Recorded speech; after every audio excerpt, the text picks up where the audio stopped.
Sa dami ng nasaliksik ko na kaso, masasabi kong kakaiba ang kwentong pag-uusapan natin ngayon dahil sa naging resulta nito sa huli. At malalaman nyo kung bakit habang nakikinig kayo sa mga dinanas niya sa kanyang buhay. Welcome at magandang araw mga kakentuhan. Handa na ba kayong makinig sa ating episode? Bago yan, kung kayo ay bago lang sa channel na ito, o hindi pa kayo nakapag-subscribe at mahilig kayong makinig sa mga kakaibang kwento, true crime at iba pa, i-click nyo na ang subscribe button sa ilalim ng video at i-turn on ang notification bell para lagi kayong updated sa ating mga bagong uploads. At ngayon, simulan na natin ang kwentuhan. Noong 2008, sa isang maganda at tabing baybayin na bayan ng Belfast, Maine, may isang mayaman at bata pang mag-asawa na namumuhay na parang nasa kanila na ang lahat. Si James Cummings ay isang binata na naging tagapagmana ng milyones na dolyar mula sa kanyang ama na nagmamay-ari ng malaking lupain sa Northern California, sa siyudad ng Fort Bragg. At kung titingnan, maiisip mo na magkakaroon sila ng isang matiwasay at kanais-nais na pamumuhay. Pero ang buhay ni na James at Amber Cummings ay may mga tinatagong lihim. Ang kanilang 12 taong kasal ay miserable. Noong unang nakilala ni Amber si James, hindi nito akalain na magiging impyerno ang buhay at kinabukasan niya dito. Dahil dati, mailalarawan niya ito na pinakamabait na lalaking nakilala niya. Ito ang dahilan kung bakit siya pumayag na magpakasal sa edad na 19 years old. Pero di nagtagal, pagkatapos lamang ng ilang buwan ng kanilang kasal, agad nagbago ito. At lalo niyang nakita ang mga senyales na may mali kay James nang nagbuntis na siya sa kanilang anak. Si James ay isang taong walang masyadong relasyon at koneksyon sa ibang tao, o kahit maging sa sarili nitong pamilya. Mas gusto niyang magpag-isa. Samantalang si Amber naman ay takot sa kanyang asawa ng iilang taon na. Ang dahilan nito ay madalas siyang abusuhin ni James, pisikal, emosyonal at sexual. Siya ay regular din na nagdudusa sa marital na panggagahasa sa asawa. Masasabi nating pinunit ni James ang bawat piraso ng kanyang pagkatao. Maliban pa dito, si James ay may nakakaalarmang pananaw sa politika. Isa siyang white supremacist na ang ibig sabihin, naniniwala siya na ang mga lahi ng puti ay mas superior o nakakalamang sa iba at dapat sila lang ang may karapatang mamuno at kontrolin ang ibang lahi. At ginagamit din niya ang kanyang kayamanan para suportahan ang isa niyang kalibangan. Siya ay obsessed sa mga Nazi paraphernalia. At ginastos niya ang halos lahat ng kanyang minana sa paghahanap ng mga bagay na dating pinagmamay-ari ni Hitler. Ayon sa mga eksperto, ang kanyang ugali ay dahil sa isang delusional na sakit sa pag-iisip na mas kilala sa tawag na paranoid schizophrenia, kung saan ang mga taong nakakaranas nito ay palaging nasa estado ng paranoia, halusinasyon at delusyon. At nahihirapan sila gumawa ng guhit sa pagitan ng realidad at hindi totoo. Sa sitwasyon ni James, hindi niya makayanan na may ibang tao sa buhay ni Amber na halos ay ikulong niya na ito sa bahay at pinagbawalang makipagkita sa iba kahit sa kanyang pamilya. Para mangyari ang kanyang nais at siguradong wala ng kahit sinong lumapit sa asawa, nilayo niya ito sa kanyang pamilya. Kaya madalas silang lumipat ng tahanan. Sa taong 2008, ang anak na babae ni na Amber at James na nagngangalang Claire ay 9 years old na. Pero kailanman, hindi rin siya naging mabait dito.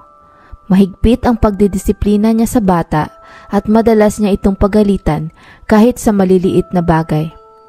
Maliban pa doon, tinuturuan niya rin ito ng mga bagay hinggil sa kanyang mga paniniwala sa racism at maging ang mga bayolente niyang mga plano.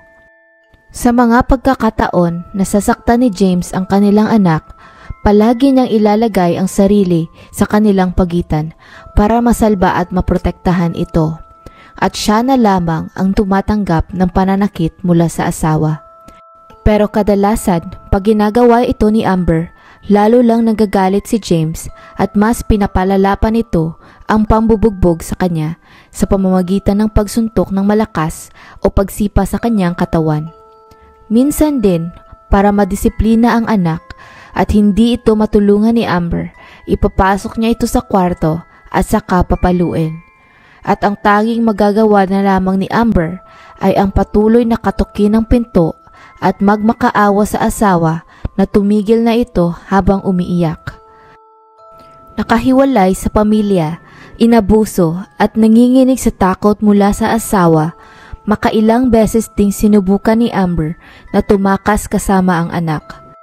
Pero palagi itong pumapalpak at sa tuwing mahuhuli siya ni James, lalo lamang siyang tumatanggap ng mas mabigat na parusa mula dito. Kaya para kay Amber, nawala na siya ng pag-asa para makalabas sa kanyang sitwasyon dahil kontrolado ni James ang kanyang bawat kilos. Patagal ng patagal, ang kabuktutan ng kanyang asawa ay lalo pa naging nakakabahala. Naging obsessed ito sa pornografiya na sangkot ang mga bata. Siya ay may daan-daang mga litrato ng mga ito sa kanyang computer na lubhang ikinabahala ni Amber dahil pinagmamalaki pa ito at pinapakita niya sa kanyang asawa. Maliban pa dito, madalas din itong magsabi na nagpapantasya siyang pumatay at mag-torture ng mga tao. At balak pa nito na gumawa ng isang torture chamber sa basement ng kanilang tahanan.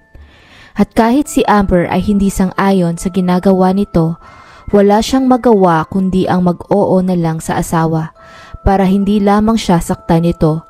At araw-araw niyang pinag-alala na baka totohanin ng asawa ang mga bagay na sinasabi nito. Sa kanilang tahanan, ang otoridad ni James ay hindi mahahamon at ang karahasan niya ay walang limitasyon. Pinamumunuan niya ang kanyang pamilya na parang ang pamamahala ni Hitler sa Germany.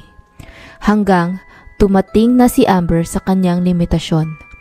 Noong December 2008, sa isang tahimik na araw sa New England, ang bugbog sarado niyang asawa ay malapit nang sumuko at ito ay halos wala na sa sarili. Gumising ito kasama ang kanyang anak at pagkatapos, kagaya ng palagi niyang ginagawa, inayusan niya ito at binihisan ng magandang damit bago tinalian ang kanyang buhok. Pagkatapos, sinabihan niya itong pumunta muna sa baba at maglaro. Nang makaalis na ito, bumalik siya sa loob ng kwarto sa second floor bago kinuha ang baril mula sa ilalim ng unan. At ito ay tinutok niya sa kanyang ulo. Tumulo ang luha niya sa naiisip niyang gawin dahil para sa kanya, yun na lamang ang tanging paraan para makalabas siya sa impyernong buhay kasama si James. Pero sa bingit ng pagtatapos ng kanyang buhay, pumasok sa isipan ni Amber ang kanyang anak. Napagtanto nito na kung siya ay mamamatay, sino na lang ang mangangalaga at magtatanggol sa kanyang anak mula sa halimaw niyang asawa. Lalo na't alam nito kung ano ang kaya niyang gawin o maaaring gawin sa anak. At sa bagong adiksyon nito, hindi malabong konting panahon na lamang bago niya abusuhin din ang kanilang anak. Sa ilang taon nilang pagsasama, kailanman hindi niya nagawang mapagtanggol ang sarili sa asawa. Pero ngayon, bilang isang ina, mas nangibabaw ang kanyang takot na may mangyaring masama sa kanyang anak. Alam niyang hindi niya pwedeng iwan ito sa ama.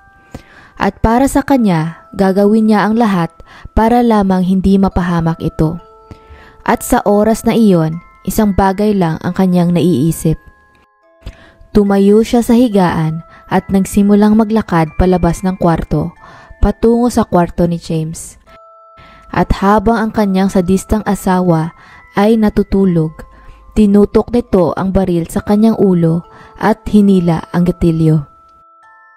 Ayon sa isang eksperto na FBI profiler, ang lahat ng tao ay may breaking point. Kapag tinanggal ang lahat ng socialization sa isang normal na environment mula nang ikaw ay pinanganak sa mundo, tayo ay maihahalintulad lamang sa isang hayop. At ang isang hayop ay pwedeng umatake. Pagkatapos nitong barilin ang asawa, hinatid ni Amber ang kanyang anak sa kapitbahay at pagkatapos tumawag ito sa pulisya para i-report ang kanyang ginawa. Ang Chief of Police na si Jeffrey Trafton ay kailanman hindi makakalimutan ang nadatnang eksena sa araw na iyon.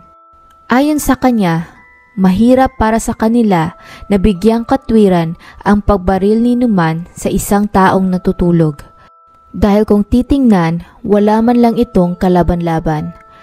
Pero noong nakita niya si Amber ng harap-harapan, mas mukha siyang biktima kaysa sa isang mamamatay tao. Ang mukha niya ay walang emosyon at parang blanko lamang ang kanyang mga mata. Si Amber ay pumatay para protektahan ang kanyang anak.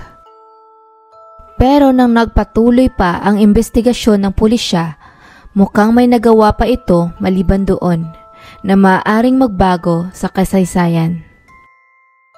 Nang dumating ang FBI sa kanilang tahanan, hinalughog nila ang bawat sulok nito at doon nakita nila ang mga manual at mga ingredients para gumawa ng isang bomba, pati na rin ang uranium na ginagamit sa pagpapaandar sa mga commercial nuclear reactors na gumagawa ng elektrisidad at maaari din itong gamitin para sa pag-produce ng isotopes para sa medical, industrial at pagdepensa sa isang lugar.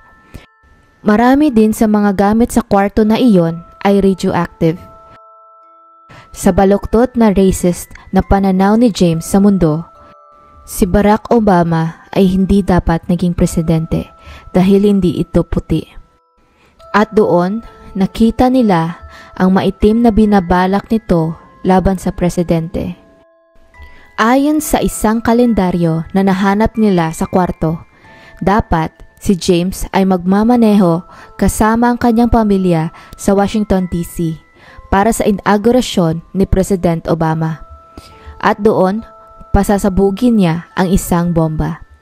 Si Amber ay binaril si James isang buwan lamang bago ang inaugurasyon ng Pangulo, kung saan ang malagim na plano ni James ay maaari sanang kumitil ng buhay ng lagpas sa 1,000 katao. Walang kwestiyon na pinatay ni Amber ang kanyang asawa at dapat lang na maging responsable siya sa pagkamatay nito. Pero wala ding duda sa isipan ng mga otoridad na noong araw na yon, hindi lamang niligtas ni Amber ang kanyang anak mula sa kakilakilabot na kapalaran, kundi pati na rin ang kapalaran at buhay ng ibang tao at maging ang US mismo. Sa isang sibilisadong lipunan, ang vigilanteng hustisya ni Amber ay hindi pwedeng palampasin. Kinakailangan pa rin na magkaroon ng isang murder trial. Pero ito din ang magiging dahilan para maigting ang mga puso ng maraming tao para sa kanya. Daan-daang tao sa komunidad na iyon ang pumunta sa araw ng paghahatol kay Amber at halos lahat sila ay nakasuot ng t-shirt na nagsasabing palayain si Amber. Sa korte, hindi naman dinipensahan ni Amber ang sarili at nagsabi lamang ito ng totoo tungkol sa mga ginawa niya sa kanyang asawa dahil hindi ito natatakot na makulong. Para sa kanya, mas malala pa sa kulungan ang naranasan niya at mas nakakaramdam pa nga siya ng kaligtasan sa loob ng kulungan kaysa sa sarili niyang tahanan. Pagkatapos tumugon ng guilty, ang kapalaran ni Amber ay naiwan sa kamay ng nag-iisang judge lamang.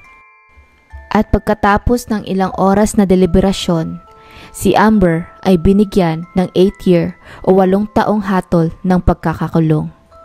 Pero ito din ay sinuspinde ng judge. Noong binasa ng judge ang hatol na ito, hindi siya agad makapaniwala na lumingon muna siya sa mga tao para tingnan ang kanilang reaksyon. At nang makita niya na halos ang lahat ng mga nandoon ay natuwa din sa hatol, nakaramdam siya ng saya, lalo pat ang ibig sabihin noon ay makakasama niya na ang kanyang anak at mapapalaki niya ito ng tahimik. At noong mismong araw na yon, siya ay lumakad palabas ng Waldo County Superior Courthouse na isang malayang babae.